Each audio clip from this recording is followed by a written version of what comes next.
We continue our discussion about artificial intelligence and its implications for the origins debate, and in particular, the origin of our own intelligence. This is Genesis Week.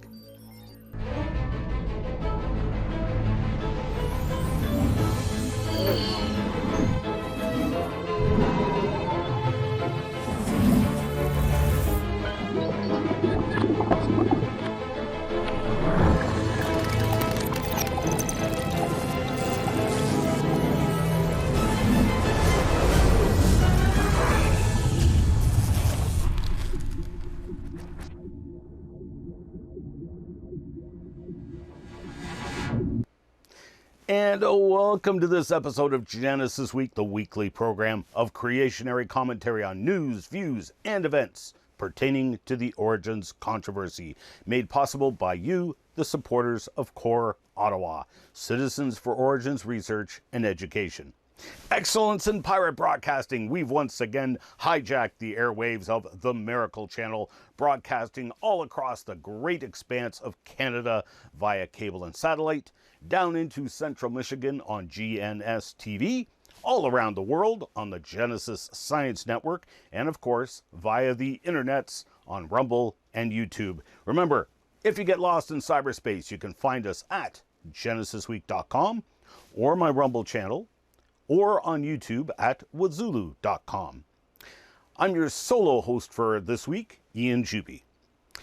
Today is Friday, December 8th, 2023, and we are going to pick up where we left off in our pre-recorded live stream with my very special guest, Jonathan Bartlett, as we continue our discussions regarding artificial intelligence, what it is, and the surprising implications this new evolving technology holds for the origins debate. How the training is built in. It's required. You have to have. By the way, there's that article you were referencing from Mind Matters. Who built AI? You did. I mean, that's people providing the training. That wasn't your article, was it? I think it was. It is. Yeah. Oh, it is. Yeah. See, you can't keep up with Denise on that site. I mean, yeah, Denise is a machine, and yeah. I don't know how she keeps up with it, especially she's been doing it a long time, and it is a continual fire hose of information. She's actually to some extent she's the one who's oftentimes pushed me to go further. Right. One of my recent papers that was published was actually she suggested that I write it, and I wasn't going to write it to begin with, and she's like, you should do this, and I was like, oh okay, and I did it, and I got a good publication out of it. So which paper was that? That's there's a paper I put out recently called Causal Capabilities of Teleology and Teleonomy in Life and Evolution, and it's basically applying information theory to show that if someone were to get evolutionary biology to work, it would only work if there was intelligence guiding it. Right. And so you would either have to guide it, from the outset or along the way, but there would have to be, in order for something like evolution to work, there would have to be guidance installed in it somehow. Right. And that's a good point, because perhaps the viewers might not have picked up on that. So I'm gonna focus in on that for a second. A lot of what we're talking about here applies very much to creation and evolution, because ultimately our bodies are driven by the computer program in our DNA. It's instructions on how to build us, how to build our brains, etc.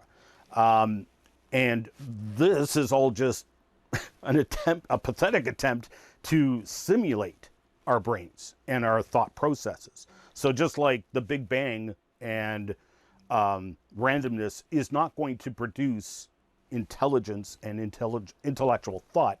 What was that quote by C.S. Lewis? It's like comparing can random processes produce coherent thought? Is it the one about spilled milk? Yes. Yeah, so it's something to the effect of, if we imagine that our brains are just the accidental byproduct of atoms running around, the idea that we Yes. could figure out how the universe came about is like if you accidentally spilled milk on the counter and expected the milk to form a picture of what you were doing when you spilled the milk. Hmm. It's something to that effect. But yeah, Yes. that's actually Yeah. been formalized recently. Alvin Plantinga did what he calls the evolutionary argument against naturalism, and is basically a formal philosophical framing of that same idea. And basically Oh, says you can't simultaneously believe that evolution is true and that nature is all there is. Because if they were both correct, then we couldn't rely on our minds, and therefore we couldn't rely on our minds to believe in evolution, and therefore we wouldn't have a valid reason to believe in evolution. So you can't hold both of those thoughts simultaneously. There has to be some reason that our minds are geared towards reason for it to be true. right. I like that. That's actually a really significant point. There was actually a book put out, um, and the authors came up with this mathematical theorem called fitness beats truth. And what they figured, I like it. yeah, what they figured out is that if you have for any modeling scenario you have uh, where you have natural selection as the dominant, uh, as kind of the dominant player, what'll happen is that as the number of perception inputs increases, the the reliability, the internal model will be less and less like reality. And basically, the chances that your mental model of reality actually matches reality from natural selection basically goes to zero. And Right. they basically use this to. They wrote a book. I forgot the title, but the subtitle is "How Evolution Hid Reality from Our Eyes" or something like that. Um, Oh, interesting. and they're pro evolution, but they basically provide the foundation stone that of the evolutionary argument against naturalism, saying, if you just go on fitness alone, it's not going to give you a true picture of reality. It's just going to give you one that survives. Right, right. And what comes to mind as you're saying that is bacteria. Who is more intelligent, humans or bacteria? Now, bearing in mind it's a human mind that's asking that question, so one might say it's kind of biased against the bacteria. But bacteria uh, outperform us, they outsurvive us, they outpopulate us, they outreproduce us, and they are vastly more fit than we are. They can survive way more than we can. But we're the more intellectual, more intelligent ones, presumably. Exactly. I haven't talked to a bacteria recently, but I believe we're more intelligent than the bacteria. So that's interesting. I mean, if you were to look at it, they are more fit. Yes. So you could even argue that fitness actually, how did they word that? It Fitness beats supersedes. truth. What's that? Sorry. Fitness beats truth. Fitness beats truth. You could also say fitness beats intellect. Hmm. I would contend.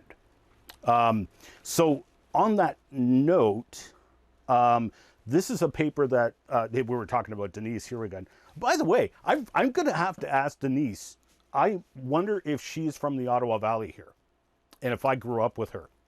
I'm wondering, and before she moved out west, because I recognize her name, and her relative may have been my best buddy. Anyway, I digress. Um, so she put out this paper, model collapse. And this is fascinating because we talked about the training, how Hmm. the AI needs to be trained, and as we already previously mentioned, the Chat GPT, all the Auto GPT was another one. That was a fascinating study I did with Auto GPT. trying to use Auto GPT for television production. It was a fascinating study. What it did was just wild, blew my mind. But regardless, what they are all doing is they are going to the internet. Auto GPT is especially, you could designate which search engine it used. Typically it was Google. As we all know, Google is censored. So there's some more of your censorship right there before you even get to the AI. It's getting its data and its input from Google, which we already know is heavily censored. So right there, you're already breaking the AI. But another significant point that Denise brought up in the paper, which is a fascinating point, everybody and their dog is using ChatGPT right now, playing around with it. And of course, they're taking ChatGPT's outputs and they're posting it to share with the whole world on the internet. So now ChatGPT is going to the internet and reading its own outputs as data. And of course, there's errors in it. Well, actually, she brought it up in this paper. Microsoft MSN News. They had an article talking about, and this is on the what's that website? I forgot the name. Mind Matters. Thank you. Mindmatters.ai if someone wants to look us up. It's not .com, it's .ai. AI or IO? AI. AI? Okay. Yep. So MSN, Microsoft, lays off all its editors and reporters, and it was obvious that they started posting AI-generated news articles. And Brandon, Hunter Brandon, I believe his name was, or Braden. No, it was Brandon. Hunter Brandon, I believe he died when he was 42. Tragic loss. And there was an article posted on the MSN News site that was clearly AI generated. And the headliner was Brandon Hunter, useless at 42. And it went downhill from there. It was an obituary. And so what you see going on here is it was clearly AI generated. And the AI, of course, if you recall, those of you who were caught us from the beginning, I mentioned it tries to get it right most of the time. And so ChatGPT and all the other AIs, as they're giving their outputs, there's errors in there. It's just going to happen. So now people post their outputs on the internet, and ChatGPT is now surfing the internet for trying to do some task, and that somebody has put it up to, and it's reading its own outputs and compounding the errors. It's not only repeating those errors, it's now adding to them because it's adding its own errors. And so that's why they made the is that an analogy? Yes, an analogy to Ouroboros. Am I using the right word there? I think so. Yeah, so to Ouroboros, the snake eating itself. Because ChatGPT was eating itself and feeding itself and destroying itself. Now, I sent you the Microsoft paper that just came out like a week ago. Did you catch that? Yeah, the Orca paper. Yes. Yeah. Did you happen to read any of it? I still didn't even get it. I read some of it. So on those, it's so basically what it was is Orca 2 is a smaller language model, and they're training it on GPT. And so in that case, it's not quite as problematic just because they know that they're going from a bigger set to a smaller set. What happens is that if you try to, and so it's already less capable, and so it's like you're summarizing, you're averaging. You can take a bigger thing and make a smaller summary of it. What you can't do is get back the original. And right. Oh, that's a good point. Repeat that again, please. Yeah. So you can basically all of these language models are kind of summarizations. Mm-hmm. And so when you summarize, you're losing things, and you might be losing things helpfully. Averages lose a lot of data points, but they're very helpful. Um, uh, but you can't go from an average and figure out what the original data was. Um, Right. and so what's happening in a lot of these cases is, if you try to, so if you have GPT generated output and you train GPT on GPT generated output, you're summarizing a summary. Right. And if you summarize a summary enough times, you basically lose all the information.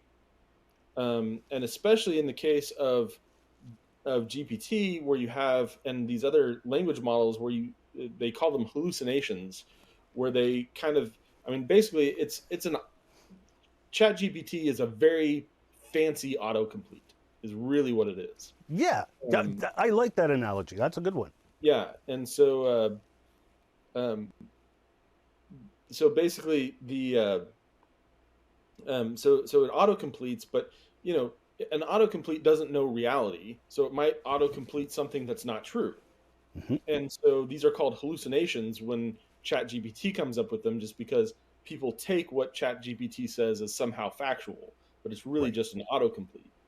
And Right. so if you start summarizing things that include hallucinations, then the hallucinations start becoming part of the summary, part of the things that it's summarizing, and this can lead to really, really uh, weird results. And Yes. so basically, what's happening is as the internet becomes more and more GPT generated, it's going to the every iteration of the language model is going to actually get worse, not better. Um, Right. and so what people don't realize is, I think someone in our comments here, they said that information is a fuel, and I think that's a I hundred was percent. I was going to go to that comment actually. Thank you for bringing that up. Yeah, I think it's is it Frog Ninja? Yeah, frog ninja, frag Yeah, ninja maybe. yeah, Either way, I like the name. yeah. But So I like that analogy and yeah, information as a fuel. I like that. and so as long as the main source of GPT's source is human input, it Hmm. works really well. Hmm. But once it starts feeding on itself, um, the quality is going to go downhill really fast. And I think that's also going to happen with these images. Is that as long as the main source of images on the internet are human built images, the image generators are going to have some interesting things to show us. Yep. But as soon as most of the images online are AI generated, then the AI generation is going to decrease in quality. And Bingo.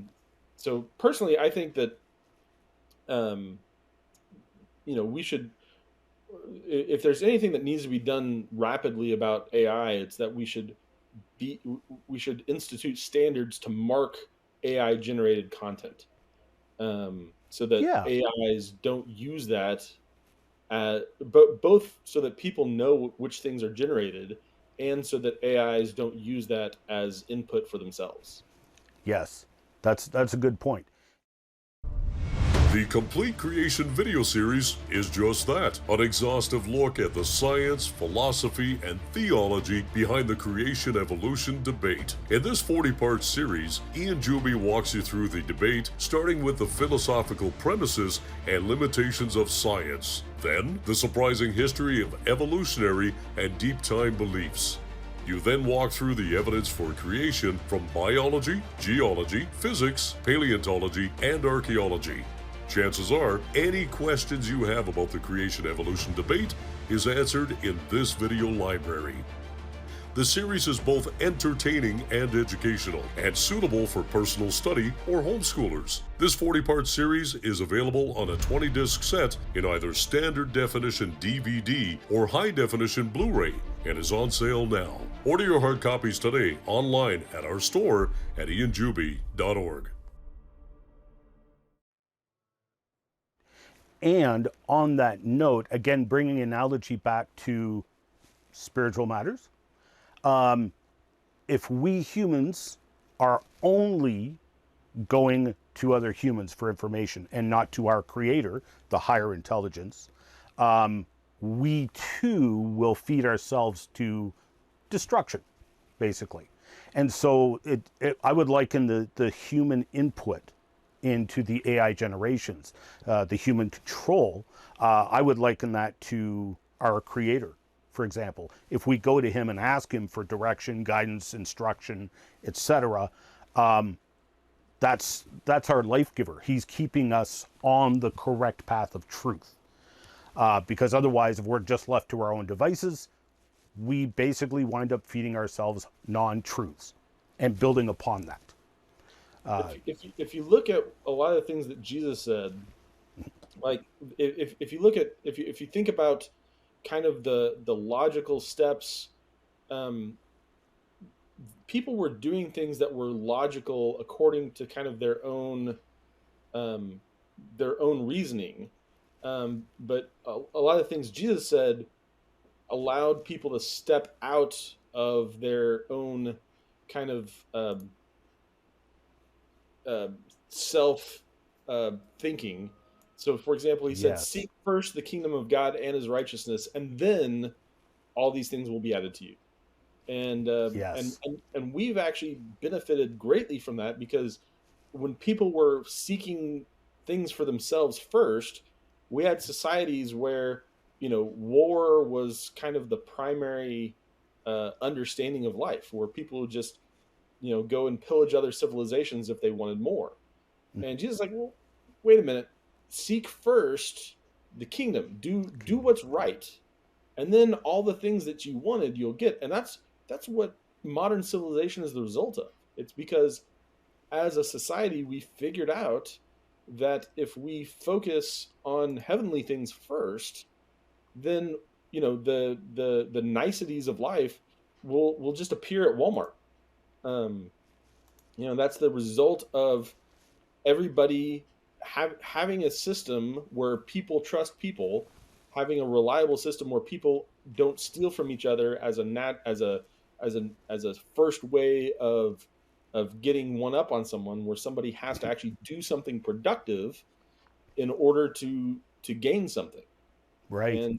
And so that's actually what's led to modern prosperity, is that we took the words of Jesus to correct what our natural straightforward logic would tell us. Right. Okay, now I want to be a respecter of your time, Jonathan. Thank you very, very much. We've been going for about an hour. What would you like to do? You want to call it a day, or do you want to maybe cover some of the other papers, or what's your schedule like? Let's just take a moment and talk a little bit more about how this relates to evolution. Yes. So one thing that we noticed, I work with a lot of the intelligent design guys, and Yes. The intelligent design, for those who don't know, it's some people want to equate it to creationism, and that's not quite correct. There are lots of creationists in the intelligent design movement, like myself. Um, but intelligent design is really about what are the requirements for creative action. Um, what are the requirements for getting novelty? And it's basically looking at it from a mathematical perspective. And so, intelligent design on the whole is against Darwinian evolution in particular, because Darwinian evolution has the goal of getting design without a designer.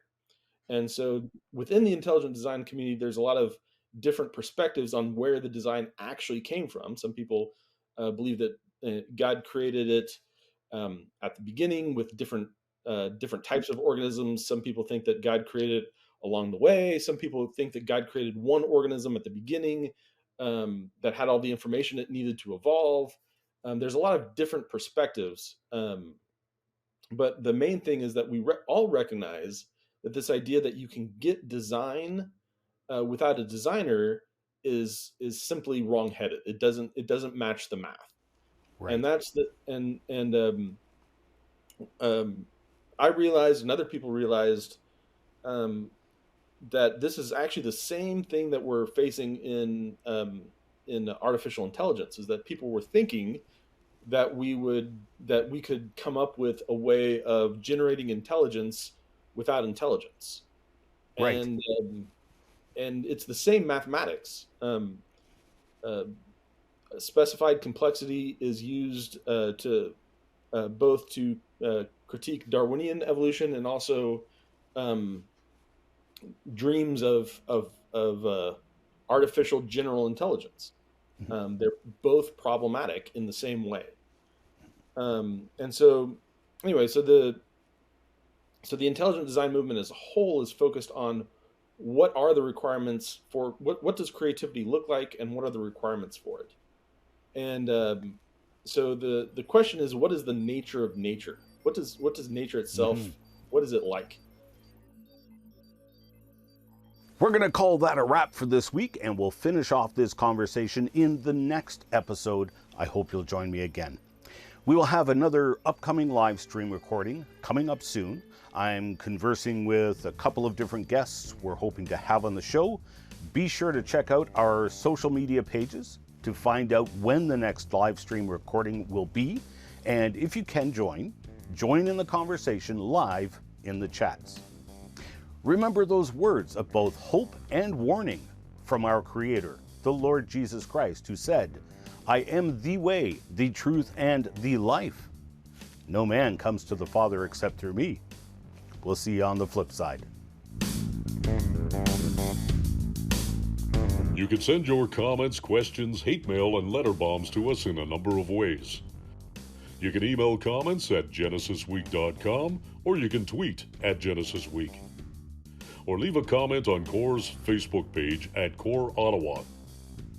Or leave a comment on the appropriate show available on either the Rumble channel, rumble.com/user/IanJuby, or on the YouTube channel, which you can easily find by going to wazulu.com. That's Ian, and that'll take you straight to the YouTube channel.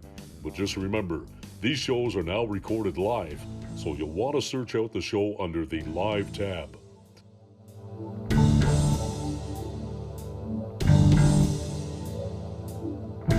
We need your support to keep this program on the air, so please pray for us. And if you wish to financially support the program, Canadians can make a tax-deductible donation via PayPal online at ianjuby.org/donations, or you can mail a check written out to CORE, Canada North, Post Office Box 72075, Ottawa, Ontario, Canada, K2K 2P4. And thank you for your support.